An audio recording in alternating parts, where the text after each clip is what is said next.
কি বলেন ঠিক কিনা? তোমরা যতই পশ্চিমাদের আদর্শ লালন করে ক্ষমতা আসতে চাও, একদিন, 2 দিন, 3 দিন করে এই বাংলার জমিনের জনগণ, ইসলাম প্রিয় জনগণ আস্থা করে বঙ্গোপসাগরে নিক্ষেপ করবে। বন্ধুরা আমার, তোমরা এতদিন স্লোগান দিয়েছো অমুক নেতার চরিত্র ভুলের মতো পবিত্র, অমুকের আদর্শ ছাড়া আমাদের দেশ চলবে না, অমুকের স্লোগান ছাড়া কেউ কোনো বক্তব্য দিতে পারবে না। আল্লাহু আকবার ধ্বনিকে তোমরা হারাম করে ঘোষণা করেছো। হাইকোর্টে আপিল করে তোমরা এই দেশ থেকে আল্লাহু আকবার ধ্বনি মুছে দিয়েছো। সেই ধ্বনির পরিবর্তে তোমরা মানুষের ধ্বনি বানিয়ে দিয়েছিলা। আল্লাহ বলে, আমার ধ্বনি যেই জমিনে চলবে না, ওই কাফের আর মুশরিকদের আমার জমিনে জায়গা হবে না। কি বলেন ঠিক কিনা? আল্লাহ আমার রব, এই রবি আমার সব। সবাই আল্লাহ আমার রব, এই রবি আমার সব। দমে দমে তনু মনে তারি অনুভব। দমে বন্ধুরা, চ্যানেলটি সাবস্ক্রাইব করুন। সুতরাং আল্লাহ তাআলা কোরআন নাজিল করেছেন, আমাদেরকে কোরআন পড়তে বলেছেন। এই কোরআন যদি আমরা পড়ব এবং কোরআনকে আমরা বুঝব এবং কোরআনের বিধান অনুযায়ী আমরা ব্যক্তি, পরিবার, সমাজ, আমরা রাষ্ট্র চালাবো, এটাই হচ্ছে কোরআনের মূল বক্তব্য, এটাই হচ্ছে কোরআনের মৌলিক চাহিদা। কিন্তু আজকে আমরা কোরআন পড়ছি না। কোরআন আল্লাহ নাজিল করেছেন, আমাদেরকে কোরআন নাজিল করে দিয়ে কোরআনকে বুঝার জন্য বলেছেন, কিন্তু এই কোরআন আমরা আজকে পড়ছি, বুঝার কোনো চেষ্টা করছি না। কোরআন নিজেরও পড়ছি না এবং সন্তানদেরকেও কোরআন পড়াচ্ছি না। কি বলেন ঠিক কিনা? বরং এই কোরআনকে কিভাবে সমাজ থেকে মুছে দেওয়া যায়, কোরআনকে কিভাবে সমাজ থেকে উৎখাত করে দেওয়া যায়, কোরআনের পক্ষ যারা অবলম্বন করে তাদেরকে কিভাবে নির্মূল করে দেওয়া যায়, কোরআনের আন্দোলন যারা করে তাদেরকে কিভাবে সমাজচ্যুত করা যায়, সমাজ থেকে উৎখাত করে তাদের তৈরি করা সেই পশ্চিমাদের থিওরি, কার্ল মার্কস, লেনিনের আদর্শ বাস্তবায়ন করা যায়। এই জন্য রাষ্ট্র থেকে শুরু করে প্রজা পর্যন্ত সকলের কর্মসূচি প্রতিনিয়ত অব্যাহত রয়েছে। কি বলেন ঠিক কিনা? কিন্তু তাদের এই চেষ্টা আবহমান কাল থেকেই যারা আল্লাহ পাকের রসুলদের বিরোধিতা করেছেন, আম্বিয়া আলাইহিমুসসালাতু ওয়াসসালামের দাওয়াতের মিশনকে স্টপ করে দেওয়ার চেষ্টা করেছেন, আদৌ কি তারা সফল হয়েছে? কিয়ামত পর্যন্ত সফল হতে পারবে? ইম্পসিবল। কখনোই তারা কোরআনের বিরোধিতা করে, আল্লাহর আইনের বিরোধিতা করে কখনোই তারা সফল হয় নাই। কিয়ামত পর্যন্ত চেষ্টা করলেও তারা কোরআনের বিরোধিতা করে কোরআনকে ভ্যান করে দিতে পারবে না। বরং কোরআনের পক্ষ যদি সংখ্যালঘু হয়ে থাকে, তারা যদি সংখ্যা কম হয়ে থাকে, আল্লাহ পাক বলছেন কম সংখ্যক লোক দিয়েই আমি আমার দিনকে প্রতিষ্ঠিত রাখবো কিয়ামত পর্যন্ত। কোন সুবহানাল্লাহ। আল্লাহ রাব্বুল আলামিন বলেছেন, ইউরিদুনা লিইউতফিউ নূরাল্লাহি বিআফওয়াহিহিম ওয়াল্লাহু মুতিম্মু নূরিহি ওয়ালাউ কারিহাল কাফিরুন। কাফেররা ওদের মুখের ফুৎকার দিয়ে আমার দিনকে মিটিয়ে দিতে চায়, আমার কোরআনের আলোকে নিভিয়ে দিতে চায়।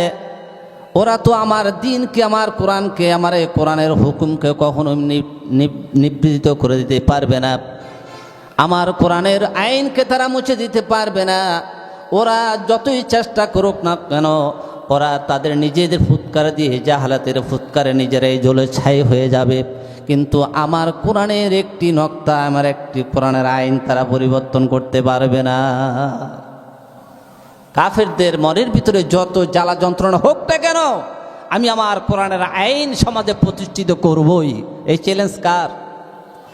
হুয়াল্লাযী আরসালা রাসূলাহু বিল হুদা ওয়া দীনিল হক লিইয়ুযহিরাহু আলাদ-দীনি কুল্লিহি ওয়া কাফা বিল্লাহি শাহীদা। আমি আমার রাসূলকে দ্বীনে হক, সত্যের মশাল দিয়ে এই পৃথিবীতে প্রেরণ করেছি যাতে করে মানুষের তৈরি করা যত আইন এবং কানুন রয়েছে, আদিয়ানি বাতিল যতই মানুষের তন্ত্র আর মন্ত্র, মানুষের তৈরি করা যত বিধান সমাজে রয়েছে, সকল বিধানের উপরে যেন আমার দিনকে প্রতিষ্ঠিত করতে পারে, এই জন্যই রাসূল আমি আপনাকে সত্যের মশাল দিয়ে জমিনে প্রেরণ করেছি। রাসূল এসে রাসূলের দায়িত্ব পালন করছেন, এতে কোনো সন্দেহ নেই তো। রাসূলের দায়িত্ব যখন প্রতিষ্ঠিত হয়েছে সমাজে, তখন আল্লাহ পাক রাসূলকে জমিন থেকে উঠিয়ে নিয়েছেন, এর আগে নেন নাই। কিন্তু রাসূল এই কথাগুলি মানুষকে সামনে যখন প্রচার করেছেন, আল্লাহর কোরআনের দাওয়াত যখন মানুষকে দিয়েছেন, কোরআনের বিধান অনুযায়ী চলার জন্য মানুষকে যখন দাওয়াত দিয়েছিলেন, তখন রাসূলকে মানুষ চুমা দিয়েছিল। রাসূলকে নানানভাবে তারা উত্তপ্ত করেছে, কষ্ট দিয়েছে, লাঞ্ছিত করেছে, অপমানিত করেছে, অপদস্থ করেছে। আমার রাসূলকে তারা পাগল বলেছে, কবি বলেছে, কি বলেন ঠিক না, গণক বলেছে কোরআন। কিন্তু যত কিছুই বলেছে, আল্লাহ তাআলা বলছেন ওয়ারাফা'না লাকা যিকরাক, হে রাসূল আপনি হতাশ হবেন না, চিন্তিত হবেন না। আপনার এই কোরআনের দাওয়াত, আপনার দ্বীনের দায়িত্ব, আপনার এই কালিমার দাওয়াত সারা বিশ্বে আমি আল্লাহ তাআলা পৌঁছে দেব। কোন সুবহানাল্লাহ। আল্লাহ দেন নাই। আবু জাহেল রাসূল করিম সাল্লাল্লাহু আলাইহি ওয়াসাল্লাম যখন মক্কায় হজ করার জন্য গিয়েছেন, আবু জাহেল প্ল্যান করে রেখেছে যে মুহাম্মদ যখন হজের জন্য আসবে, তখন মুহাম্মদকে এমনভাবে সংকুচিত করে রাখবো যাতে করে মুহাম্মদের কাছে মানুষ না যায়। আল্লাহ তাআলা বললেন যে আবু জাহেল কোরআনের বাধা দিবে, আমার রাসূলকে কোরআন শোনাতে দেবে না, রাসূলের কাছে মানুষকে যেতে দেবে না। এটা হলো আবু জাহেলের পরামর্শ এবং সিদ্ধান্ত। তার পার্লামেন্টে এটা আইন পাশ করে নিয়েছে।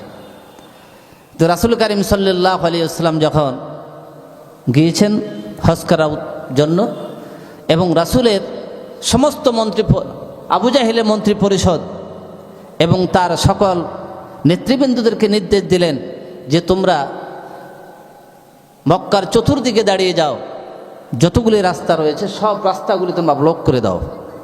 মানুষদেরকে বলে দিবা যে কাবার সামনে এমন একজন লোক বসা, নাম তার মুহাম্মদ সাল্লাল্লাহু আলাইহি ওয়াসাল্লাম, সে একজন পাগল, তার কাছে তোমরা যাবে না এবং তিনি কি বলে সেটা তোমরা শুনবে না।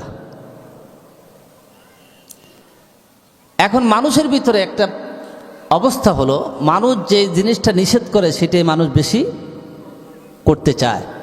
করোনার সময় আমরা দেখেছি, মানুষ যখন বলছে, সরকার ঘোষণা করেছে যে 3 ফুট 4 ফুট দূরে দাঁড়াতে হবে, প্রথম ঘোষণা আসছে, মসজিদে গেলে 3 ফুট দূরে দূরত্ব বজায় রেখে নামাজ আদায় করতে হবে। মানুষ এখন বলছে 3 ফুট সরকার বলছে, সুতরাং 3 ফুট দরকার নেই, 3 ইঞ্চিও ফাঁকা রাখা যাবে না, গাতে একজনের সাথে একজন ঢুক, কি বলেন ঠিক না? এরপর বলছে আবার হুকুম অর্ডিনেন্স জারি করেছে, মসজিদে জামাত চলবে না, বন্ধ। মানুষ বলছে পৃথিবী আল্লাহর, জমিন আল্লাহর, আমরা আল্লাহর, রোগ দিয়েছে আল্লাহ, রোগ সারবে তো আল্লাহ। ইমানদাররা চিন্তা করলো, সুতরাং আল্লাহ রোগ দিয়েছে, মুক্তি চাইবে তো আল্লাহর কাছে, তো নামাজ চাইতে শ্রেষ্ঠ ইবাদত আর কি, নামাজ পড়ে তো আল্লাহর কাছে চাইতে হবে, সুতরাং আমরা নামাজ পড়বো না তো আল্লাহর কাছে চাইবে কি করে? মানুষ তখন যে মসজিদে মুসল্লি হতে 50 জন, পরের দিন মুসল্লি হয়েছে 150 জন, কি বলেন ঠিক না? আমরা জুমার দিন জায়গা দিতে পারি না, কানায় কানায় ভরায়। আপনারা দেখতে পেয়েছেন মিডিয়াতে, আমাদের এই ক্ষুধাত্রাহী নাস্তিকরা ঐক্যবদ্ধ হয়ে অসংখ্য ইমামদেরকে জেলবন্দি করেছে, তাদের চাকরুচ্যুত করেছে, কি বলেন ঠিক কিনা?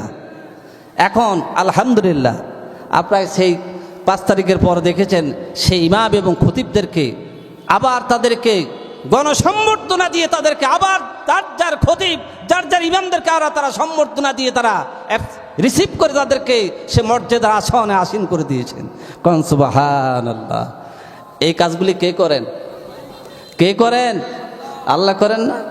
তো সুতরাং রাসূল করিম সাল্লাল্লাহু আলাইহি ওয়াসাল্লামকে পাগল বলে যখন বাধা দিচ্ছে, মানুষ বলতেছে হ্যাঁ আবু জাহেলের মতো আরবের শ্রেষ্ঠ একজন নেতা, সে পাগলের কথা বলছে, এটা তো জেনাতানা পাগল না। পাগলকে একবার হলো উঠে দেখে আসি, কানে আঙ্গুল দিয়ে কি বলে শুনুন না, আঙ্গুল দিয়ে রাসূলের সামনে গিয়ে হাজির। চতুর্দিক থেকে হাজার হাজার মানুষগুলি ওই ঐতিহাসিক পাগল দেখার জন্য তারা যখন সমবেত হয়ে গেলেন, যায় দেখতেছেন এমন পাগলের কথা বলেছেন যেই পাগলের চেহারা এত সুন্দর, ভুরুগুলি এত সুন্দর, তার কণ্ঠ এত সুন্দর, চেহারা এত সুন্দর, চোখের চাহনি এত সুন্দর।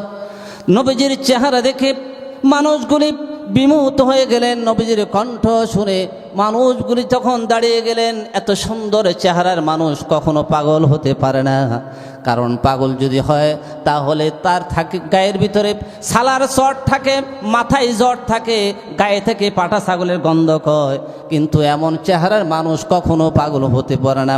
সুতরাং এত সুন্দর চেহারার মানুষ যখন আমরা দেখতে পেয়েছি, জীবনে আর দেখি নাই, একবার হলো দেখি ওই পাগল তার কণ্ঠে কি তেলাওয়াত করে। বিশ্বনবী সাল্লাল্লাহু আলাইহি ওয়াসাল্লাম